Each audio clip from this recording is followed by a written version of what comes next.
Welcome to ACTPod, a podcast show that sheds light on the stories and impact of the social sector. The show is proudly powered by Aspire Coronation Trust Foundation. Let's begin the change. Hello again. Welcome to ACTPod. It's another episode, and my name is Omoye Oriagan. I'm excited to lead you on today's conversation. This is the episode that I would term inspiring because we have somebody who's going to inspire us with her story today. And I'm particularly excited because it's a Gen Z episode, really. Yeah, so I'm excited. I'm very excited because, hey, it's our first Gen Z in the house. Yay! We're clapping to that and, drumming to that. But then the conversation we'll be having today, every time on ACTPod, we have very insightful conversations. Today is not an exception. Today we'll be inspired by the story of a young woman called Aramide Kayode. She is the founder of Talent Mind Academy, and she will be sharing her story as to how she has worked for a number of years to create access to quality education for children who live in underserved communities.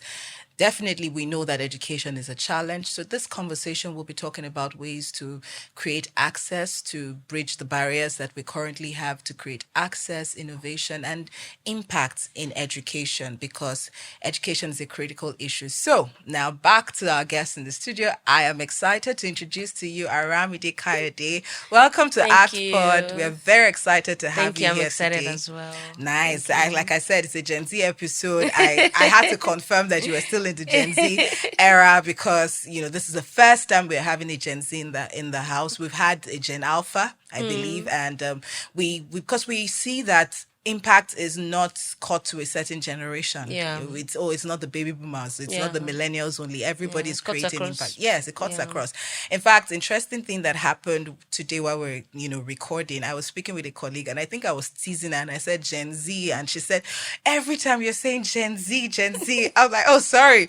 So there's just this myth where you think that, maybe amongst the millennials and baby boomers, you just think that the Gen Zs are just a very troublesome bunch, stressful bunch, they lack motivation, they are nonchalant, they are not serious. But hey, there are a lot of them doing amazing things. I've seen a lot that are doing an inspiring projects, and one of them is seated in our studio today. Thank you. Welcome.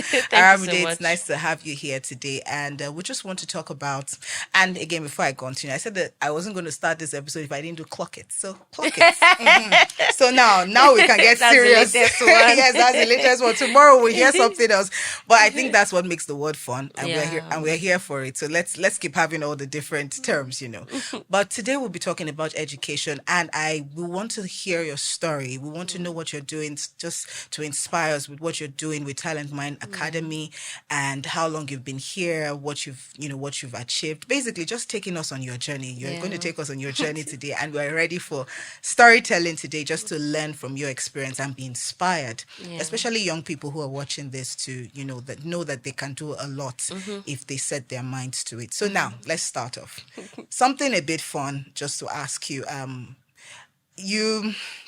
When you came to the studio, I was trying to gauge to see, is she a fun person or she's so serious or, but then now I will find out. So what do you do for fun? Okay, so I really enjoy spending time with my family.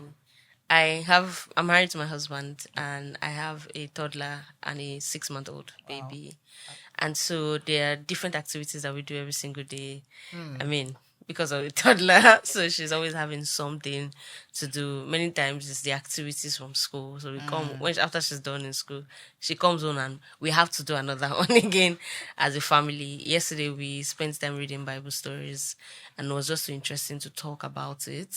Another thing I enjoy doing, I enjoy listening to music and dancing. Oh, nice. My dance you is dance not. well. My dance is not presentable. I was just going to ask you, and then you just gave the disclaimer so that we know. Yeah, I dance better when I'm sitting. When you're sitting, don't worry. Cheers. I was going to give you a high five. Cheers to we chess dancers. We know ourselves. And I enjoy swimming as well. It helps me that's to good. relax. Oh, myself. Nice. So you do have some fun things. That's good. Definitely. So now let's get into the conversation. We've met the fun side of you. Now let's meet the Aramide who is championing this cause with Talent Mind Academy. So tell us about you and what inspired you to start this. So the whole thing started in uni. I remember this was in 2018. I went to Covenant University, and I was in final year, about to graduate. We have a 2 weeks training leadership program in Covenant University. They call it TTG, towards total graduates. And the goal is to use that 2 weeks to basically just empower us to be prepared to, work in the real world and stand out as leaders. In Covenant University, they call us eagles because they believe that we're going to soar, after graduation. So the plan was that 2 weeks to just prepare us. And I remember during that 2 weeks period, a friend of mine came to meet me, Shegun, and he showed me on his iPad some teachers in Kaduna who were taking a Primary 4 test.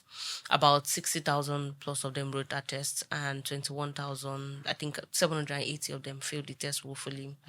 And I saw the script. I didn't even know when I started crying because we had basic Primary 4 questions that teachers couldn't even answer. And the first thing that popped in my head when I saw that was, if this is what the script of the teachers look like, then what exactly would the script of the kids now look like? And that made me to start researching about education. So at the time, I studied economics. I was about to go into finance. What year was this? This was 2018. Okay. I was graduating with the first class. My parents were excited. I was interviewing for a job in an investment bank in Lagos here at Ikoyi. And everything was looking rosy until, I started learning about education. And I saw that, many times if you don't leave your house, you don't know there are other ways things can be done. And I didn't know that I grew up in a middle class family. So I went to school, private schools, every stage of my education journey. I didn't know that there were children who didn't even go to school at all. But finding out and reading about education in Nigeria, I got to realize that there were 10 million children who were not in school. I kept reading and reading and reading and reading, and it led me to Teach for Nigeria, which is a 2-year fellowship program. You teach for 2 years, and then the goal is for you to bridge that equity gap in education in a rural community. And so I applied for the Teach for Nigeria fellowship program. I got to my classroom for the first time. This was me, this middle class girl. Entered my classroom, 74 children in my class. I was teaching a primary 2 class. I had a 6-year-old and I had a 16-year-old. So that was the age range. Yes, I was dealing with.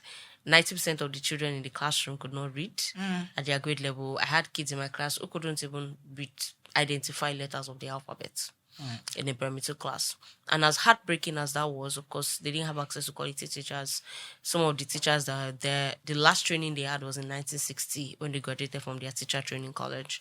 And so there were not enough textbooks. The classrooms had potholes. My classroom had a pothole. I can picture one classroom I was in when I was in school that had a photo. So yes, so when can people understand. say, "Oh, there are potholes on the road," I'm like, There are potholes "Okay, in there are potholes in the schools too." And so my classroom had a pothole, and there were several other things that were there to affect quality of learning in the classroom. And I thought that was all right. Oh, there's a dearth of quality here. The classrooms are not fine. There are not enough textbooks. The teachers are not trained. Teachers are not enough to teach the children. Until one day, I was teaching math, English, and science. So I would take my class from 8 to 11 a.m. And once it's 11 a.m., I take a break. So either I go for a stretch walk, or there was a church around. I'll just sit in the church and pray. That day I decided to take a walk, and while walking that day, I met some children on the road. And the first thing that popped in my head is, why are these kids not in school? So I remember crossing to the other side of the road and asking them, why are you not in school? And they said to me in Yoruba, "Mami olowo." And in English, that means my mom doesn't have money. At the time, public school tuition was 1,200 naira. These children's parents could not afford to pay it. And in that moment, while I was just thinking through and staying with them and talking with them, I just had a flashback of my life. And I realized that there was absolutely no way I would be where I was if I didn't have access to education. And I just got to appreciate this is how much education has transformed my life and given me access to basic opportunities. But these children, because of the kind of backgrounds that they come from, they are completely excluded from it. And I remember asking the kids a question that day, that if I started a lesson for you, would you come? And they said to me, yes. And that was when I realized that, wow, the children want to learn, they want to go to school, they want to be empowered with education, but they're just shut out because of poverty and their financial backgrounds. And I decided that day that, okay, I was going to do something about this. And so I started teaching them on Saturdays. So after I taught in my classroom from Monday to Friday, on Saturdays I would get the kids again, and I was teaching them math, English, and digital literacy. So that was all we were dealing with. And my goal was just to help them to get that basic foundational literacy, being able to speak, being able to read basic English, being able to identify alphabets, being able to express themselves. And of course, for some of them who were catching on very fast, being able to type words and see what they could learn on computers. So, short story, that was how Talent Mind actually started. 2 years ago, we had to evolve to a school. I ran that teaching model on Saturdays for a year. That was in April 2019 to March 2020. March 2020 came and there was COVID, there was lockdown, everybody had to go home, I had to go back to my parents' house. And I came back in October 2020 after the lockdown. The kids had forgotten everything. Oh, wow. I taught them, a whole year of my Saturdays. And so that was when I realized that, okay, that daily reinforcement in education is actually important. And so sorry to interrupt. How did that make you feel? Did Yeah. it make you feel like, was there any need to start off again? Or, did he spur you to say, no, we should do this again? So I think what he did was he spurred me. I didn't feel discouraged. Of course, the first whim was, oh my God, like my Saturdays. It's all gone, like wasted. Like, right. feels But wasted. it just spurred me to understand. It was feedback for me to understand that this cannot work. This is why people go to school every day. Like, there's nobody who thrives on a Saturday lesson. So this is why kids go to school every day, because they need that daily reinforcement. So I met with a few of my friends. We got money together, put the kids into private schools. We're paying their tuition. We did that for 18 months. And after 18 months, of course, prior to that 18 months, we started getting reports from the kids. There were physical abuse in school, verbal abuse in school. There were sometimes discrimination because of their backgrounds. I remember a particular day I was at home and I got a call from one of our children, Albert, and he was calling to say, Miss Aramide, the teacher has just accused all of us of stealing our money. Our 1,000 naira got missing in class, and they've called all of us to ask us if we stolen the money. Yeah, we had 26 kids in that school at the time, and they only asked our children. It was a middle income kind of school, and at that point, I think that was what broke, the whole thing for me. That it's just best to create a safe and supportive space for these children. Another thing that really made us to branch out to start our own school was quality control. The kind of outputs that we really wanted to see in the kids weren't seeing that. So we're not really just about education. Like, learning 2+2 is fine. Being a good academic student is good, but how far can that really take you in the real world? So our goal really is to help the children to use what they're learning to solve problems in their communities and in the world at large. So I wanted to come in at this point to then ask about, so tell us about the model for your organization. How do you run it, and what impact does it have? What's the desired impact you want to see on the children?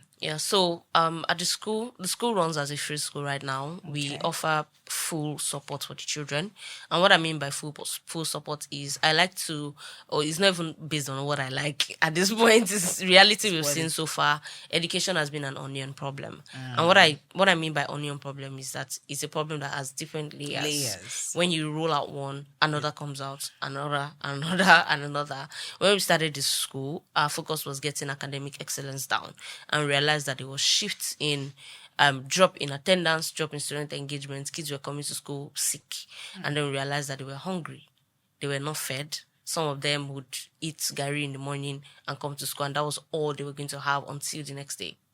Yeah, so we had kids who actually were struggling to eat. We deal with children that come from families where they earn equal to or less than 15,000 naira per month, both mom and dad.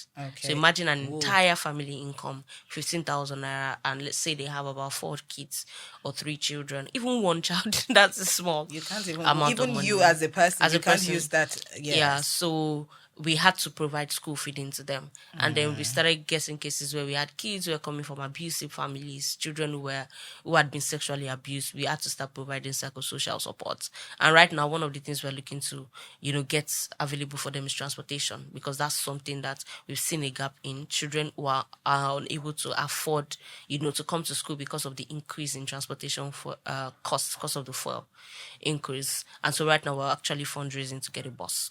And so we've had to deal with several stages of problems. So that's what I mean by that whole holistic support for the children. And our goal really is, we have just two major focus at the school. The first is to get the kids out of poverty, which was the first thing that made them to be enrolled in our free school in the first place. And then the second is to get them to solve problems. So using what they learn in school. So we use an interdisciplinary curriculum. And what that means is that concept they learn in math is intertwined with English and then science and history. And then every term they work together on a project. So each class has a project they work with in a year, but it's broken down into 3 stages per term, so that they're able to achieve something, a milestone after each term. And so they're picking things from science, English, math, CRS as it applies, history, and then they're taking all of these things together to solve that problem that they've seen in their community. So at the end of the term, they've picked out what they've learned and they've applied it to solve a particular problem that is in their communities. And another thing that we have at the school is we have weekly life and leadership sessions. And this was because we realized that even though our kids were growing academically, and we could see that smartness in them, we had children who had low self-esteem. We had children who felt like because of their backgrounds, they weren't good enough. And so even if some of them would get into international opportunities, and there were other children that came from very elite backgrounds, they will feel like they weren't enough or they weren't good enough. Meanwhile, you earned your space in this place. So we had to start teaching them life and leadership skills. So we started to do work with them on self-awareness, on social emotional learning, kindness and empathy. And so our kids are able to find their strength, their values, and things that matter to them, but things that come naturally to them. And then they're mixing it in with the projects that they do. And so each child, the child who is good at this, is able to focus on that in that project that they're going to do. So that's like the whole thing that we really offer to the children at the moment. How long have you done this with? How long has Talent Mind been in existence? For 2 years. The school. Yes, the academy. Yes. Yeah, the school has been for 2 years. We started in May 2023. Yeah, and then we've run now so far. So for now, you have just one. We have one school. Yes, and it's located in Lagos, Nigeria. Otta. Oh, it's Otta. Yes. Oh, wow. Otta. Wow. Oh, okay. That's really, I'm just soaking in everything that you're saying, and I'm just, in the course of listening to you, I'm thinking, how were you able to pull in structures around this? Did you collaborate with an organization to sort of, I know you had fellowship in Teach for Nigeria, but did you sort of work with them in the process of setting up your own, or what kind of collaborations did you leverage so far in the last 2 years?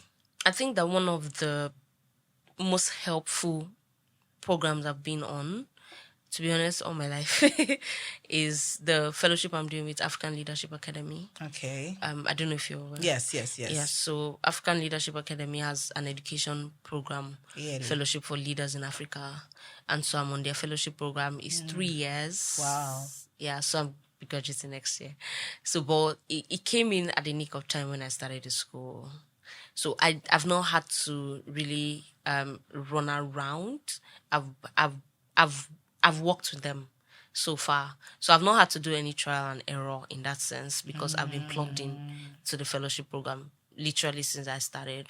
And so being at the fellowship program has helped me to put structures in the school, helped me with hiring teachers, helped me with coaching and mentoring teachers, helped me in raising leaders within the team that can actually take things up. Like right now I'm here, but school is running. It's running. Yeah, and I, I'm able to know what's happening. I get reports on how things are going, support on fundraising. How do I raise money for the school? How do we ensure that there's consistent money coming in and that keeps the children in school, such that the child doesn't have to cut out after each year or each term, right? So there's so many things, especially on structuring, communication, fundraising, team building, culture, that being a part of the fellowship has actually helped me to build. So I would say that ALA, the African Leadership Fellowship Program, has really helped me a whole lot in starting my school, structuring the school, and currently right now helping the school to actually thrive.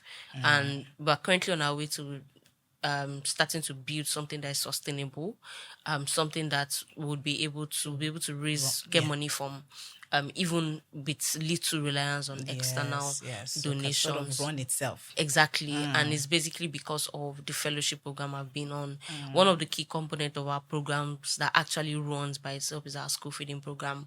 Yesterday my team members went to the market on Monday, and they came back. We feed the children daily, and they came back, and yesterday they were giving me a report on, what they bought, cost and everything.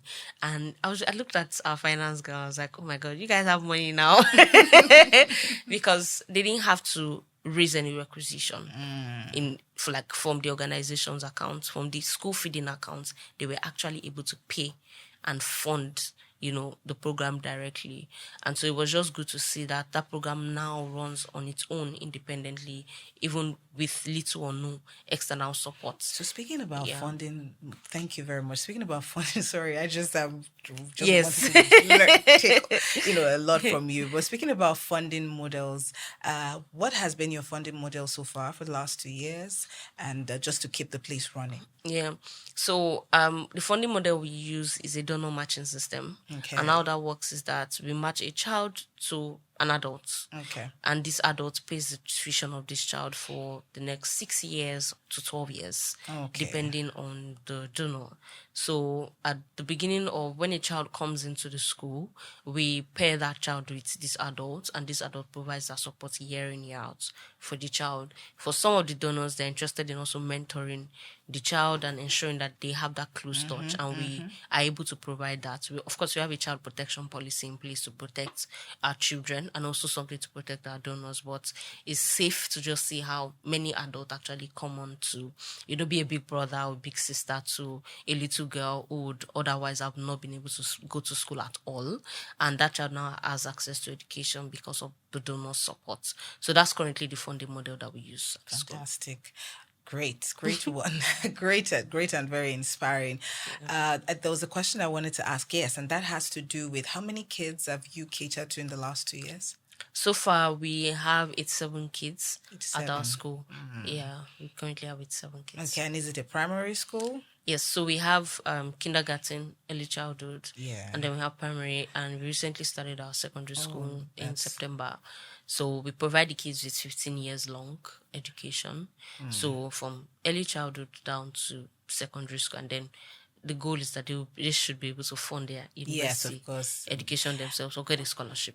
And I think that just to talking about how you expect that they'll be able to fund their education once they are out of your 15-year program, I see that that's a possibility because of the other things that you're teaching. And I think I like the fact that you have all of that embedded in your program, just raising leaders out of them, as it were. I love the fact that you're making them contribute to society by coming up with projects that would impact society. In other words, subtly, you're creating change makers out of these ones. So they come out and they are not just regular people. These are the next change makers that we're looking for. I think that is pretty inspiring. And it just shows that when these ones come out, once they're out of the school, they are definitely already looking forward to going to university to improve their knowledge or getting more knowledge, and so that they can contribute more to society. So brilliant work you're doing. Very brilliant work, and congratulations and well done. Thank you so much. My next question would be, running this as a Gen Z, how has it been? What's the experience been like for you? Have people perceived what you're doing? What's been their reception to you? Has it been encouraging? Have they been like, yay, go for it? Or like, what do you think you're doing? I'm sure you know what you're doing. So tell us about that experience. To be honest, it's a mix, right? I think there are more people who are more supportive than people who define me by my age. So it's actually a mix. I've hardly had people like try to say, oh, because you're, and I remember that there was one time, I think this was just once about a few years ago, when someone was like, oh, are you not too young to do stuff like this? Like, these are things that people do when they're 40 because they're trying to leave a legacy. But like, Yes. why are you doing this? And I do it full time. Wow. That's daring. That's very daring. For someone, and let me join voices with some of these people. That's daring for a young lady starting Yeah. off your life and then committing to this. But please inspire me for that. And I do it full time.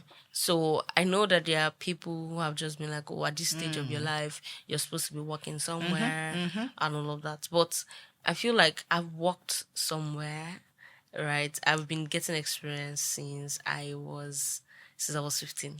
Wow. Yeah. I'm getting experience since I was 15. And these experiences have actually prepared me for where I am right now.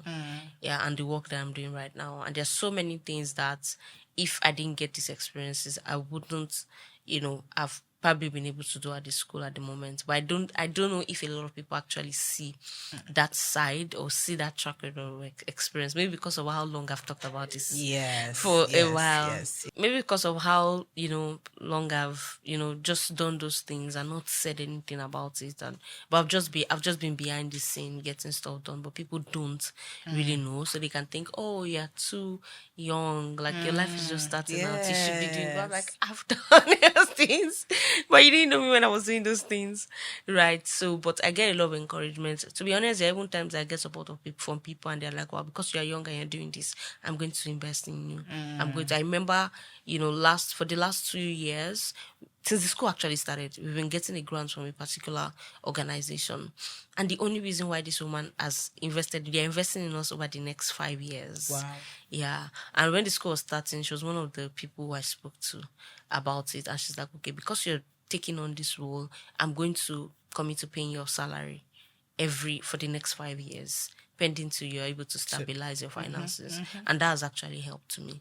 Right. So because of my age, I feel like maybe that was an advantage for me. But to be honest, I've hardly had any confrontation from anyone saying, oh, you're too young to do stuff. I don't know, because I've gone past All of that that, stage. yes. Like the results are already showing for itself. So yes. So I the think maybe results it's usually already, speak. The yeah, I results think. speak. But at the Yes. beginning, Yes. oh, it was quite difficult. Even my parents were like, oh, no, you have to. I got that job. Remember that job I talked about? Yes. Oh, you did get it. I did. Oh. The finance role at Yes, the investment bank at Ikoyi. yes. And so my parents, it didn't really make any sense. They had invested a lot, sending me to private schools. I graduated with a first class in economics, like hot cake. All of my friends were working in the big fours and everything. And I was going to a public primary school, and after I'm starting a free school, like it didn't make any sense to anybody. Yes. But right now, it actually makes a lot of sense to a lot of people, and people have just come to understand that. See, this girl is just going to she's just not going to do It's what she better has we to just do. support her. Whether Yes. whether it's not going to work again. Yes, So at this point. yeah. Oh, that's really amazing, and it's good to see that there are things that you do to encourage yourself on it. Because Yeah. I'm certain that there's been very challenging Oh, days. definitely. I know there's Definitely. been very, very Up to challenging. yesterday. Oh my goodness! yesterday. I can imagine that there's been very challenging days. I also know you wrote a book, and Yeah. when you were 20, tell us about the book and Yeah. the people's reception to it. Yeah, so I wrote the book in 2020. This was after my fellowship program. Okay, with Teacher Nigeria. Teach for Nigeria. And yes. the book is Diary of a 19-year-old teacher.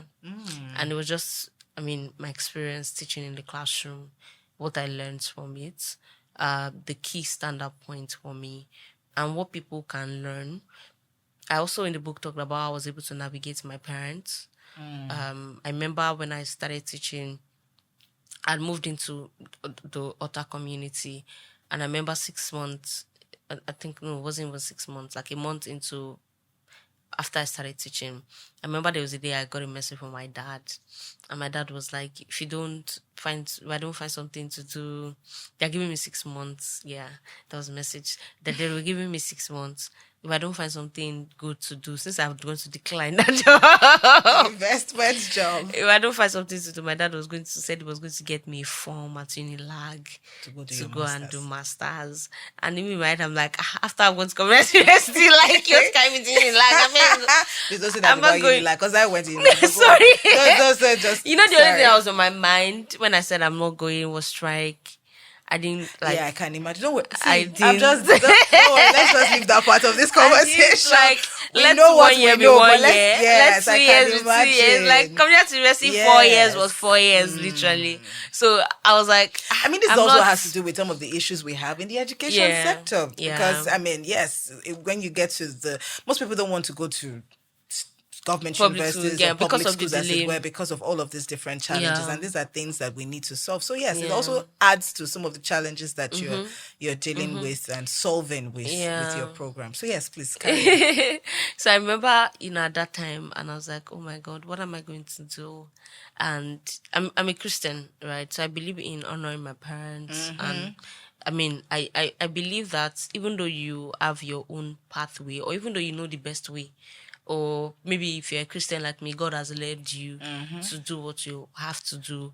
You don't have to step on your parents' neck to be able to get to do it. Yes. And one of the, I have to share my faith here. It's okay. Yeah, but one of the scriptures that pop in was in Luke 2, and this was when Jesus was still a child. I think at the time he was 18.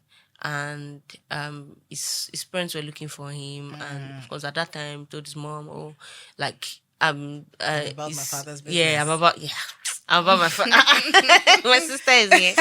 I'm about my father's business and everything. And if you look at the end of that chapter, you see that we never heard anything about Jesus again. The Bible talked about there how he submitted to his parents. He went with his parents, and we never heard anything again until he was 30.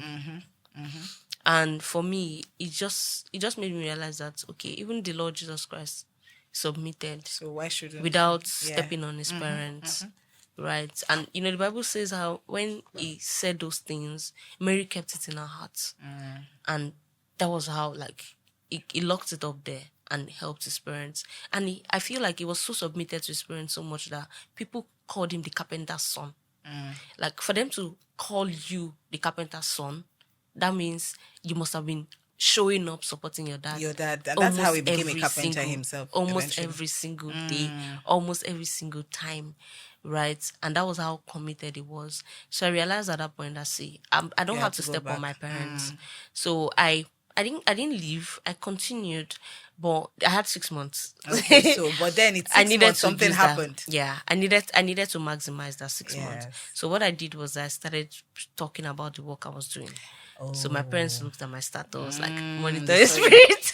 That's a word for somebody. You need to start talking about what you're doing. Yes, you need to. So I started talking about the work I was doing. I was sharing it on my status, and my parents were just seeing how lives of the kids were changing, literally by this work that I was doing.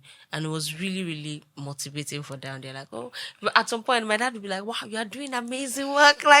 And before I knew it, nobody talked about the 6 month again. Wow, that was it. That was how I just did my fellowship program. Wow. And then, so that was how I was able to actually navigate, working with my parents and all of that. Fantastic. I mean, very inspiring. And I allowed you to share your story because I know that this episode is mainly targeted at young people. And there are a lot of them. And I'm going to even ask you a question, just so that you inspire the young person who is watching this and listening to us. It's quite inspiring for them because I know that there are a lot of young people who are thinking about doing really good things. But then, there's the pressure of who's going to take care of your bills? Who's going to take care of this? How are you going to navigate between this and that? How are you going to... So it's definitely an episode to listen to. Their story may never, may not necessarily be like yours. Yeah, it could be a blend of both. It could be a blend of while you're working in a 9 to 5, you could be running something on the side. Of course. And then you can ease into it or something like that. So it's definitely, but it's supposed to be very inspiring for them. And I believe that it is because it has been to me. One question I want to ask is around... I had asked a bit about it, but I still wanted to talk about it and then connect it. So that's collaboration and connect it to sustainability, right? For your program, for the academy. How are you, how are you leveraging that? I know that when you talked about your funding models, you had talked about individual donors and things like that. Yeah. But what ways do you think or are you currently, and do you plan to leverage, collaborations with the public sector, private sector, and even individuals, and even the social sector to help, with what you're doing to grow your impact, and also to help you make this project a sustainable one on the long run? Yeah. So one of the things that we're looking to start right now, we've run a pilot at the school, is a vocational entrepreneurship program. Okay. I remember last year I had a meeting with A. Aboyeji, and we were having a conversation, and he was telling me that, see, if you really want to create change in Africa, you need to power up entrepreneurship. You need to find a way to power up entrepreneurship in the children, because that's really what's going to bring them out of poverty. There's no point giving a child education, an education that doesn't help them come out of poverty. Absolutely. So if whatever you're giving to them doesn't solve that problem that costs you to step in the first place, then you're almost wasting your time. Yes, you're just touching the surface. You're Yeah, not dealing with you're the not root dealing with problem. the root cause. And that's the root cause, poverty. And so one of the things we're looking to introduce at the school now fully is a vocational and entrepreneurship skills program. We're of course still applying for grant funding to be able to get, do something big for the children. But we've been able to do something small, like a pilot program, since the last 6 months at the school. We had kids learning bead, knitting, hair making, and then art and crafts. And it was just beautiful to see what children have created. And one of the ways we were able to bring that program to life was collaborating with market women. Wow. So these are women who actually, people who are already doing this skill. Of course, they might not have Instagram page, or they might not look glamorous, but they know how things are done. They understand the local language. They know how to teach in local language, which is something that most of our kids actually understand even more than English, because it's their first language. Definitely. And so getting that contextual teacher in that sense to be able to teach them this skill is one way we've actually been able to partner for our sustainability at the school. And our goal really is that once we're able to deploy this training to the children at full scale, then the children will now start to earn revenues from this whatever they're selling. So our plan is that once the kids are done learning, we set up a talent mind market, like an e-commerce store. People can shop, and then the goal is that the revenue is actually going to help enroll another child into school. So that way, even if we don't get a donor to sign up to send a child to school, revenue from the entrepreneurship program is actually able to get more children access to the opportunities that the children who are running these businesses got in the first place, right? And of course, we, raise the children as peer trainers. So after a year of being a part of that program, you started your business, you can then come in as a mentor and a trainer, and then train other children just like you. And that way the program keeps running by itself independently. And like that's really one of our long-term plans to actually fund our work in the long run. And we're just really been sitting on thinking about entrepreneurship. How can we power up entrepreneurship for these kids? How can we get them to start their businesses? Yeah. How can we partner with individuals? So there are times that we've had to partner with organizations and sometimes individuals to design projects for our children, and then the children implement these projects and it adds up to their grades for them. Right, but this is a real life problem. This is a real life solution that they are bringing to life, right? So there's so many ways that we actually partner. Earlier this year rather, we had a career day, and we invited, doctors, lawyers, invited farmers to the school, and the goal was just for them to talk about what they do, and so our children can see if there are any career professions that resonate deeply with them. But for some of them that didn't resonate, we're just leaning into their talent and trying to provide exposure. So there are different ways that we actually partner. There are times we partner with the community leaders to say, okay, what are the problems that are in the community? So I remember this was 2 years ago, when the school started, we had a particular boy, still a student, but at the time he was 9 years old. And there were people who were dying in the community because of reckless driving. At some point, some of his friends and parents who were injured just as a result of, reckless driving by public road drivers. Yes. And it was really getting very disturbing. And what this boy did was that he started an advocacy project, and he gathered some of his friends. Some of them were victims of this. And this boy is a student of your academy. Yeah, he's currently in our primary 4 class, Donald.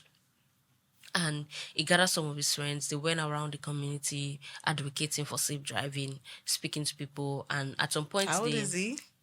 Now he's 11. When he did the project, it was 9. Wow. Yeah. And at some point, he was able to, set up a meeting with the community leaders, did that advocacy with them. We did this, he did this drive on Saturday. On Monday morning, when the kids were crossing, when we were crossing to school, they had placed 4 traffic wardens. Wow. At the major roundabout in Ojuri in Otta. Wow. And it was just beautiful to see how, because one child spoke up and because we were able to partner with a community leader in the community, we brought about a sustainable change in that community. That's very, ending on that note, because we have to end. If I go on, there are lots to talk about, but just hearing you share that success story, I think that's, for me, one of the most inspiring things. Just to see a 9-year-old actually do that, pull his will I call them colleagues, his age mates, and create that change. I think that's very inspiring, and I think it encourages everyone to know that when you sow the seeds into projects like this, it will take some time, but you definitely will see it does take time, but you definitely see the rewards of what you're doing. Just in 30 seconds, inspire the next young person who's listening to you right now, who's probably struggling and dealing with how to conceptualize their ideas and burst them. Inspire them with just a few words. So what I would say to such a person is just start. There's a lot of learning that comes in doing that people don't know about. I was listening to a podcast yesterday, and there was something that stood out for me. The person said a lot of people focus so much on education and so less on execution. But people don't know that there's so much education in execution. You learn, but there's no execution in education. Absolutely. And so can you just find, whatever you have in your heart to do, just find someone who's doing it and volunteer. Intern, just plug in one way or the other. I used to always tell my team members something that, see, when I joined Teacher Nigeria, it was not the most favorable time. I took a pay cut by 90%, and I had to move to a rural community to live there. I had to leave the comfort of my parents' home to work in a rural community. And I did that for 2 whole years. And it wasn't the most comfortable time, but everything I learned from that work that I did 5 years ago is still helping me and opening doors of opportunities for me right now. Wow. And so there's so much education in execution. So start where you are with what you have, with what you can, and learn. Keep learning as you're going, and as you're learning, implement what you're learning and keep growing. And that way, those things will just, it keeps opening up, and it always keeps getting better. It always keeps getting better. Thank you so much, Aramide. Thank you for coming on, and brilliant, amazing work you're doing. We're cheering you on from here, and we wish you all the best. And we hope that in the next 5 years, you would have grown even beyond one academy, one school, to having multiple schools. We wish you all the best. Thank you for coming on ACTPod today. This is where we call it a wrap. So much to be inspired by what Aramide has shared, to every person, especially young people listening to this, and even to the older people, to private businesses, organizations. These are projects that you should be funding and supporting. And please, if you'd love to support and fund this project, you could reach out to check them on their social media page, and please do support. Thank you for watching today's episode. We'll be back again with another interesting and exciting episode on ACTPod. Till then, take care and bye for now. Thank you for listening to ACTPod. For inquiries and feedback, please reach us on actpod@actrustfoundation.org. Follow us on social media at actfoundation_ on Instagram and Twitter, and Aspire Coronation Trust Foundation on Facebook. The show is proudly powered by Aspire Coronation Trust Foundation. ACTPod, our story, our continent.